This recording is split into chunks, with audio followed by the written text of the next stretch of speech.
The Labour Party conference convened in sunny Brighton this year for what was widely described as the Living Standards Conference, referring to the key issues around which party debates were framed. The aim of the Labour Party is to say, we care about your living standards. We want to try and find ways to push policies, ideas, debates which are about reducing people's cost of living. Things like Labour's going to raise the minimum wage, Labour's going to build 1 million new homes, Labour's going to give childcare extensions to people up and down the country.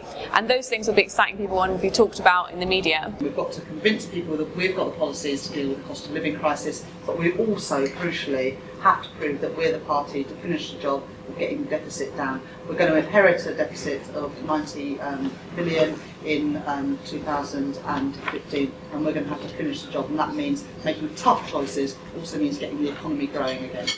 Ed Miliband and the Shadow Cabinet set out to communicate concrete policy proposals for the 2015 election.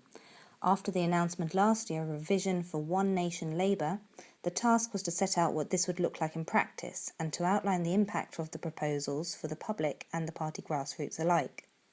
There was a sense amongst Labour that we had too quiet a summer, that there wasn't enough policy or fight coming out of the party. But people love being here, they love seeing other Labour members from up and down the country, they love seeing their leaders that they otherwise only see on TV. And I think that they are happy, energetic and ready to go out and fight. It's the penultimate conference before the election, and it is about trying to achieve some policy renewal, policy coherence too. And I think they've gone some way to producing quite an attractive palette of policies. The media often misses the fact that a really important part of how parties are doing is not just how their leaders perform on TV, but how many volunteers they have going up and knocking on doors around the country. And Labour's always been much more a people party and has always had more people being inspired to go out and do that. And I think walking around and seeing the people here, and after the policy announcements that Ed Miliband's given the volunteers, they're going to go and knock on doors like crazy. Certainly the ambition demonstrated by the speech achieved its purpose to invigorate party members and symbolise the type of government that Labour would aim to be. But there remained a degree of scepticism from onlookers and commentators who questioned how these policies would manifest in practice, and whether Labour could simultaneously be seen as a responsible and trustworthy guardian of the economy. Labour's economic policy would therefore need to go beyond household incomes and to include a more holistic narrative about post-financial crisis public spending and investment. Well, I think there are two problems. One is that it's like a sort of consumerism, political consumerism in a way. It's all of these things that you can have. There's free childcare, there's revising unpopular bits of conservative welfare reform or whatever it is. It's their sort of goodies to the electorate, or indeed to Labour's core vote in some areas, but there's no yet either sort of general sort of political narrative of what does all this mean, what is it all, what sort of story, what kind of Britain are they trying to produce, and also no sense that the other side of the equation. So you can have all these things, and they may be sort of technically costed and balanced out by increased taxes somewhere or whatever, but I don't think that people out there have any sort of sense that the Labour Party knows how Labour is going to produce an economy that produces all these good jobs, paying the living wage, and an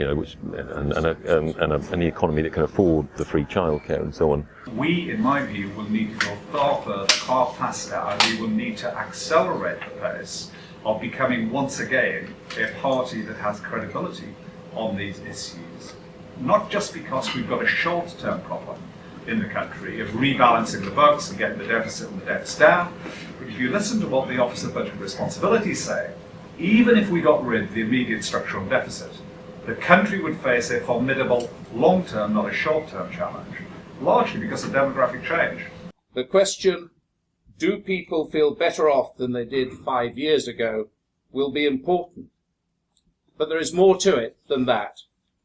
When he poses it, people will ask themselves, would I have been better off if you had been in charge? This Tory refrain of Labour spent all the money, they'll plunge the country back into debt and so on, lazy as it may be, it is something that they're going to pursue remorselessly, I think, from now to the election. I don't think there's any great faith that Labour as a manager of the economy or in some sense as a manager of industrial policy, has an answer to how Britain becomes a more productive economy, able to afford many more living wage jobs. Anything we argue for has got to be linked to the positive difference we make with the money, and that's not just about human suffering. It needs to be about long-term economic investment, so that we make a case for, potentially spending more than the coalition, probably not very much more, but more about spending it differently.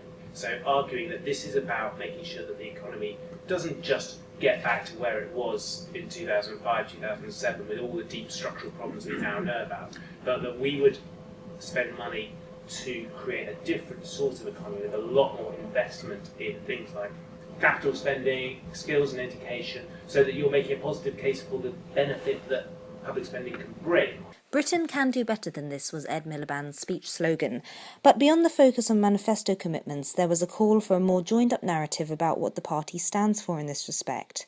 There was a recognition that internal optimism was not enough, and the key challenge was to convince the electorate of the political and social story that defines Labour in a way that is personal to voters and their values. We have got to have, and I think we have got now, a simple, straightforward way that people can see the difference between Labour and the Tories. To win the next election, the party has to convince the public it has some big ideas. It has to show them, communicate those big ideas so that people know this is what the party stands for. I don't think we've done that yet. And it has to have some big policies, which will obviously be part of the communication strategy, which is about saying, this is what the Labour Party stands for, this is how it will make your life better, and this is how we intend to do it. For the last generation, perhaps, Labour politics has been about people who are helping other people, who are improving the lives of other people. These are already people, who've achieved success in their lives and are generally speaking quite, educated and affluent people. I think that creates a sort of slight sense of bad faith. When you hear Labour politicians speaking, they often sort of sound as, they're trying to sound more like an ordinary person than they really are. If there was something missing, it might have been the sense of how does Britain do a politics together? So should we just wait for Labour to get to government and then we'll do all these things for people? Or do we want a sense of shared sacrifice and a vision of working together?